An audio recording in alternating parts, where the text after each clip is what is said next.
So you want to set up an RSS feed or really simple syndication inside of the social planner. This is a great way to automate posts, whether this is your own blog or someone else's blog that you want to share online. A great way to create content and very easy to automate and set up inside your account.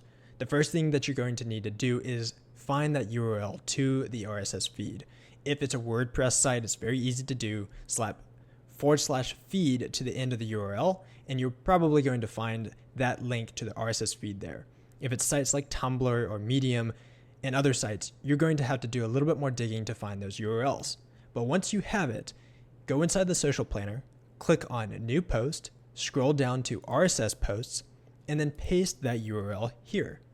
Once you're happy with the feed URL inside the account, it'll then populate a preview here on the right-hand side. But first, you're going to need to select the social account in order to preview exactly what it's going to look like. If you selected additional social accounts, it can post to more than one at a time. You can then select the end with if you want to share who did the post or the RSS feed. You can do a credit, such as via a certain account, or you can add your details for where you are posting from. Then you can check the feed. This is how often the social planner is going to look at the URL online to make sure that it's updated. If you're posting once a day, then once a day is going to be completely fine.